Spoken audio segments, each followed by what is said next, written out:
Bonsoir à toutes et à tous et bienvenue dans ce nouveau numéro de votre émission L'Entretien. L'eau est un élément essentiel à la vie. Aujourd'hui, une personne sur 3 n'a pas accès à l'eau potable. Selon les estimations, d'ici à 2050, jusqu'à 5,7 milliards de personnes pourraient vivre dans des zones en pénurie d'eau au moins un mois par an. Quel est l'état des lieux au Bénin quant à l'accès des populations à l'eau potable et que faire pour valoriser les ressources en eau? Pour en parler, je reçois pour vous M. André Zogo. Il est le coordonnateur du partenariat national du Bénin. Bonsoir M. Zogo. Bonsoir Madame la journaliste et bonsoir aux téléspectateurs. Merci à vous d'avoir accepté notre invitation. De tout le plaisir est pour moi et je vous remercie pour cette invitation. On ne peut pas démarrer cette émission sans revenir un peu sur l'importance de l'eau pour les communautés. Dites-nous alors, quelle est l'importance de l'eau pour les communautés? Merci beaucoup Madame la journaliste et vous faites bien de demander l'importance de l'eau parce que justement le thème de la journée internationale de l'eau de cette année, c'est la valeur de l'eau. La valeur de l'eau s'entend qu'est-ce que l'eau représente pour nous. Et dans nos sociétés, on sait très bien que, on le dit souvent, l'eau c'est la vie. Et donc l'homme ne peut pas vivre sans eau. L'eau est importante pour la boisson. Et vous savez très bien qu'on peut vivre quelques jours sans manger, mais vivre 1, 2, 3 jours sans boire, ça devient vraiment compliqué. Difficile. Et donc l'eau pour la boisson, mais aussi l'eau pour les besoins domestiques, c'est-à-dire se laver, faire la vaisselle, faire la lessive, tous les usages domestiques qu'on a avec l'eau. Et les usages économiques, c'est-à-dire l'eau pour l'agriculture, l'eau pour l'élevage, l'eau pour les transformations agroalimentaires qui sont souvent les activités des femmes, mais aussi l'eau pour le commerce, le tourisme. Vous savez qu'au niveau des parcs, au niveau des chutes, par exemple, c'est surtout la ressource en eau qui est valorisée pour le tourisme. Et il y a très peu de secteurs, n'est-ce pas, qui échappent à l'utilisation de l'eau. Donc l'eau est importante sur le plan physiologique pour l'homme, sur le plan économique, sur le plan social, sur le plan culturel et cultuel. Vous connaissez nos rituels traditionnels où l'eau a une place importante, même dans les religions, pour faire le baptême c'est avec de l'eau. Donc l'eau a une valeur de purification, une valeur de sanctification au plan religieux. Et donc c'est sur l'ensemble de ces plans-là que l'eau est importante, il faut dire, sur tous les plans. Donc l'eau est au cœur de notre vie. L'eau, c'est la vie. Et il ne suffit pas d'avoir de l'eau pour dire qu'on a de l'eau. L'eau potable aussi, c'est important de l'avoir. Est-ce que quand on prend le cas du Bénin aujourd'hui, est-ce qu'on peut dire que toutes les populations béninoises ont accès à l'eau potable? Pour ce qui concerne l'accès à l'eau potable, je vais m'appesantir sur les chiffres officiels qui ont été donnés lors de la revue sectorielle portant sur la gestion du secteur en 2019 et qui s'est tenue en 2020. Alors, au cours de cette revue, les chiffres qui ont été validés, c'est qu'en milieu rural, c'est environ 57% de la population qui ont accès à l'eau potable. Et en milieu urbain, c'est 67,7% des populations qui ont accès à l'eau potable. Mais il faut dire qu'il y a eu une évolution au cours de l'année 2021 où le gouvernement a publié des chiffres autour de 70%. Oui. Bon, ça va être confirmé certainement à la revue prochaine qui aura lieu en 2021. Mais cela signifie que si on se base sur les 70%, ça veut dire qu'il restera 30% de la population béninoise qui n'ont pas accès à l'eau. Or, nous voulons aller vers 100%, c'est-à-dire oui, l'accès universel. Et l'ODD 6 a fixé 2030 pour que l'accès universel soit atteint, c'est-à-dire que 100% des populations aient accès à de l'eau potable. Mais le gouvernement du Bénin s'est fixé plutôt 2021 pour atteindre les 100%.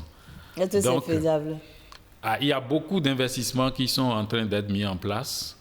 Il y a des travaux qui sont en cours. C'est ça qui a permis justement qu'on en arrive à 70% qui sont présentés actuellement. Et donc, on n'est pas encore à la fin de l'année. À la fin de l'année 2021, je pense qu'on pourra voir exactement là où nous en sommes. Mais ce qui est important, c'est que déjà, cette volonté politique manifestée au sommet de l'État par rapport à l'accès de la population à l'eau potable, c'est très important.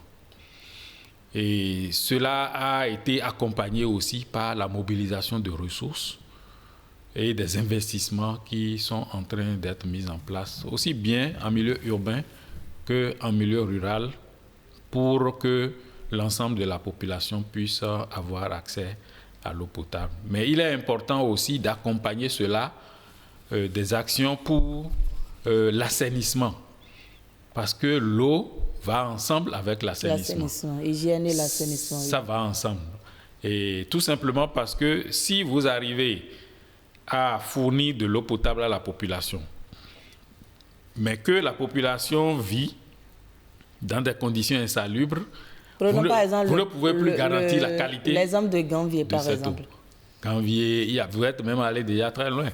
Il y a des quartiers de Cotonou même qui sont dans une insalubrité. Il faut aller à Hindé, il faut aller dans ces quartiers-là, à Ladi, par exemple, où l'insalubrité n'est pas ce que ça doit être au niveau d'une ville. Mais il y a la Société de gestion des déchets solides du Grand Nokoué qui fait un travail formidable aujourd'hui pour assurer, n'est-ce pas, la salubrité au niveau de nos villes. Mais il y a aussi les zones rurales où la population, pour la plupart, la majorité, défèque encore à l'air libre. Et les chiffres de la revue portant sur 2019 disent que la moitié de la population béninoise défèque à l'air libre. Vous imaginez un peu les conditions dans lesquelles l'eau potable qui est servie peut être encore infectée du fait qu'il y a la défécation à l'air libre. Donc, même si le gouvernement installe des ouvrages hydrauliques dans ces milieux, il faut qu'on accompagne ça avec des séances de sensibilisation à l'hygiène et à l'assainissement. Exactement. Il faut qu'il y ait des sensibilisations, mais il faut aussi la mise en place d'infrastructures et d'équipements. Parce que quand on dit 50% d'effets à l'air libre, ça signifie que 50% n'ont pas accès à des ouvrages d'assainissement appropriés. Mais quand on est habitué à le faire à l'air libre, même si les ouvrages les ouvrages adéquats sont installés, les populations peuvent ne pas les utiliser. Tout à fait. Je ne rejette pas la sensibilisation, mais je dis que il faut mettre en place les infrastructures, les équipements et accompagner maintenant de sensibilisation pour que ces ouvrages puissent être utilisés et que la population sache que déféquer à l'air libre est une menace pour notre santé. Et selon vous, est-ce qu'il y a des entraves à l'accès universel à l'eau potable? En principe, non. Je pense que le plus important, c'est de pouvoir accompagner les populations à une bonne gestion, n'est-ce pas, des ouvrages qui sont en train d'être mis en place. Et parce qu'il ne suffit pas de mettre en place les ouvrages, il faudrait qu'après la mise en place des ouvrages, cela puisse fonctionner tout le temps. Et lorsqu'il y a des pannes, parce que des pannes doivent survenir, il faut qu'il y ait des mécanismes qui permettent d'intervenir rapidement pour que ces pannes-là ne durent pas longtemps et amener les populations à se ravitailler encore au niveau de Donc il faut un suivi. Sources. Il faut un suivi, il faut un mécanisme participatif qui inclut les communes, les communautés, les acteurs à la base, dans un mécanisme de coordination qui permette une gestion coordonnée de ces ouvrages. Et de plus en plus, on met l'accent sur la valorisation des ressources en eau. Vous l'avez abordé en début d'émission. Et qu'est-ce qu'il faut comprendre réellement par la valorisation? Nous avons parlé d'abord de la valeur de l'eau. La valeur de l'eau, oui. Et nous avons vu que l'eau est importante pour tous les secteurs. Maintenant, la valorisation de l'eau, ça signifie qu'il faut une valeur ajoutée. Et lorsque vous prenez par exemple l'eau pour l'agriculture, on peut mobiliser les ressources en eau, soit superficielles ou souterraines, pour faire de l'agriculture. Et lorsque on utilise par exemple l'eau souterraine pour faire l'agriculture en contre-saison, c'est-à-dire en saison sèche, vous voyez que les produits qui sont issus de cette agriculture ont plus de valeur que les produits que nous obtenons au cours de la saison pluvieuse. Donc ça fait une valeur ajoutée qui est apportée par l'eau. Donc c'est l'eau qui a été valorisée, n'est-ce pas, dans ce sens. Il y a aussi la valorisation de l'eau dans l'industrie. Dans l'industrie, il y a l'eau qui est utilisée pour préparer des produits agroalimentaires.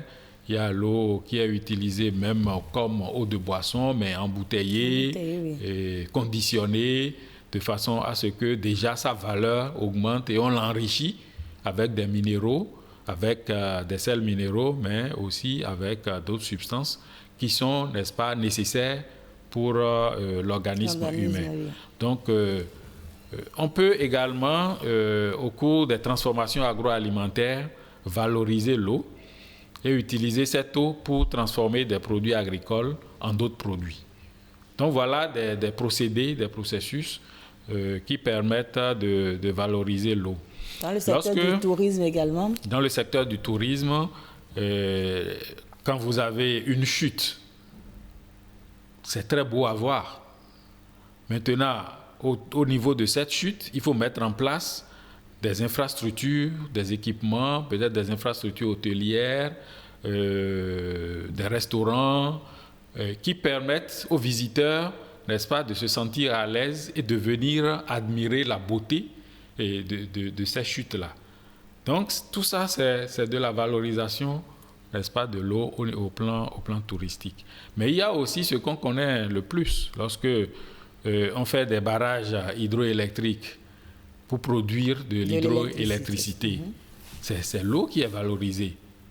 Et non seulement on utilise l'eau pour l'hydroélectricité au niveau de ces barrages, mais nous prônons souvent le multi-usage de l'eau.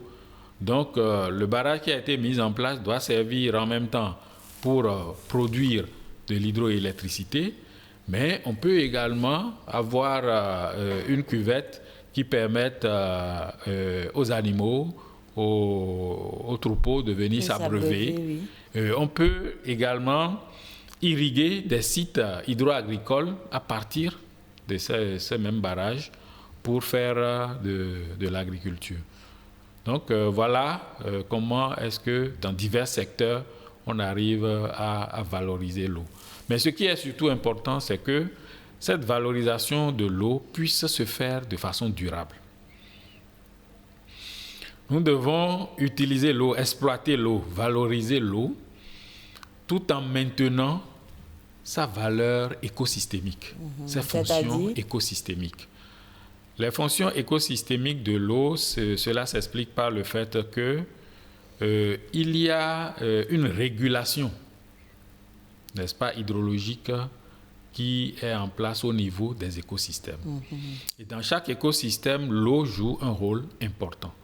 C'est à partir de l'eau que nous avons les plantes, c'est à partir de l'eau que les animaux qui sont dans l'écosystème vivent, c'est à partir de l'eau que l'ensemble de l'écosystème fonctionne.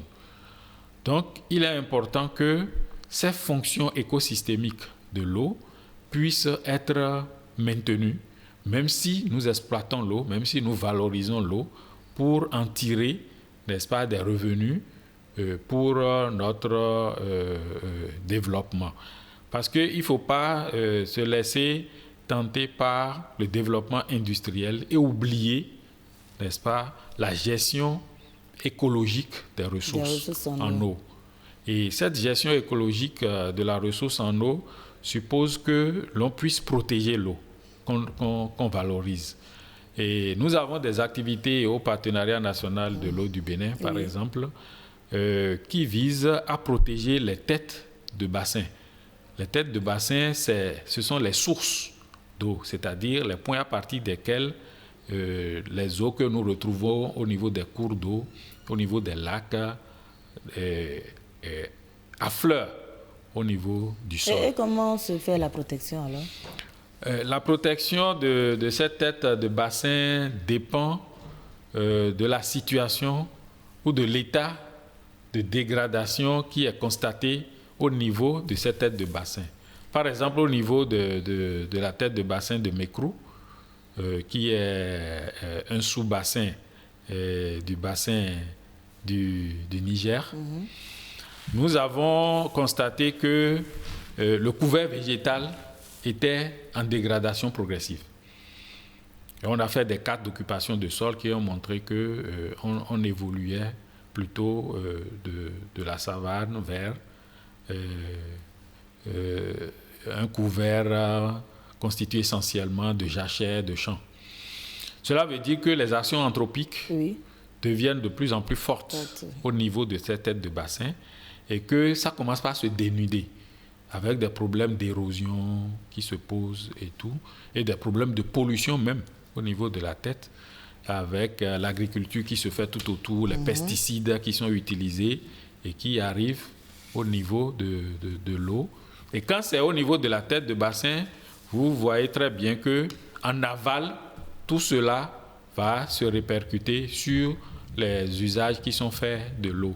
Donc, nous avons remarqué cela et nous avons mené des actions avec les communes, la commune de Kouandé surtout, au niveau de laquelle il y a la plus grande partie des têtes de bassin de Mékrou, pour que les autorités locales elles-mêmes deviennent conscientes de cette situation, sensibilisent les populations et les mobilisent et les engagent dans des actions de protection de cette tête, notamment des actions de reboisement, là où on a constaté le déboisement. Le déboisement, oui. Et reboisement, mais aussi promotion des foyers améliorés pour réduire le bois énergie que les femmes sont obligées d'aller chercher et qui participent au déboisement. Oui. Donc les foyers améliorés permettent de réduire tout cela. Et des actions de sensibilisation pour que la population demeure éveillée par rapport à la situation de cette tête de bassin. Voilà. Mais coordonnateur, dites-nous, parlons maintenant de la gestion intégrée des ressources en eau. Quels sont les défis et les perspectives? Merci beaucoup. La gestion intégrée des ressources en eau, c'est justement une approche qui permet d'assurer une gestion durable des ressources en eau. Une gestion durable, participative des ressources en eau. Et cela suppose que, en même temps, c'est ce que nous sommes en train de dire, en même temps que nous valorisons l'eau, nous veillons sur sa protection. Nous veillons à ce que l'ensemble des parties prenantes participent effectivement au processus de prise de décision et de mise en œuvre des décisions concernant la gestion des ressources en eau.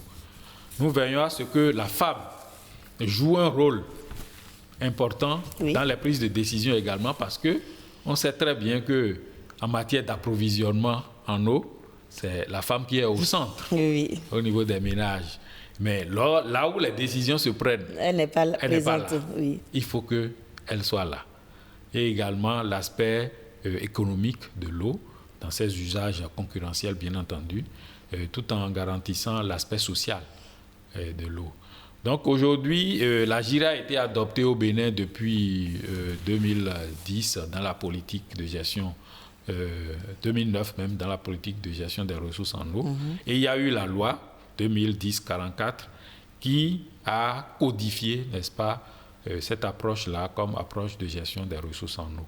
Et il y a, pour opérationnaliser cela, il y a un plan d'action national de gestion intégrée des ressources en eau que nous appelons communément PANGIR, qui a été élaboré et qui est sa deuxième phase maintenant qui va finir en 2021. Et donc, il faudra une troisième phase pour le PANGIR.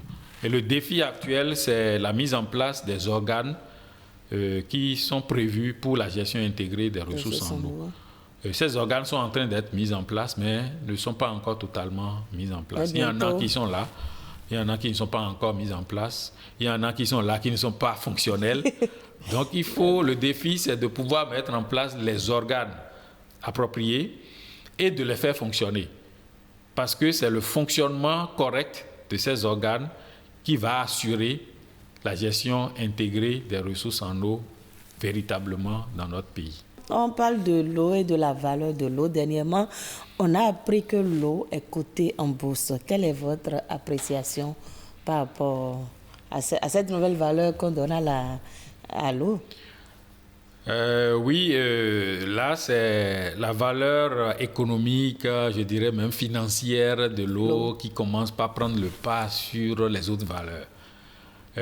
Parce que quand l'eau est cotée en bourse, ça veut dire que nous entrons de plus en plus dans un système de gestion privatisé. Mais la raison avancée, c'est que c'est pour permettre un accès équitable de l'eau, que l'eau est désormais cotée en bourse. Nous avons l'air et tout le monde a accès à l'air de façon équitable. Bon, parfois c'est pollué et tout, mais l'air n'est pas coté en bourse. Donc je pense que si ça permet de faciliter l'accès de tous à l'eau, c'est bien, mais je doute fort que ce ne soit le cas parce que comme je le disais, nous entrons dans un système de gestion de plus en plus privatisé. Et quand c'est coté en bourse, ça veut dire que c'est les privés qui vont intervenir le plus. Et dans cette situation, c'est le profit qui risque de devenir l'objectif au lieu que ce soit l'accès de tous à cette substance qui est vitale à l'existence. Et dans ce cas, qu'est-ce qu'il faut dire au gouvernement?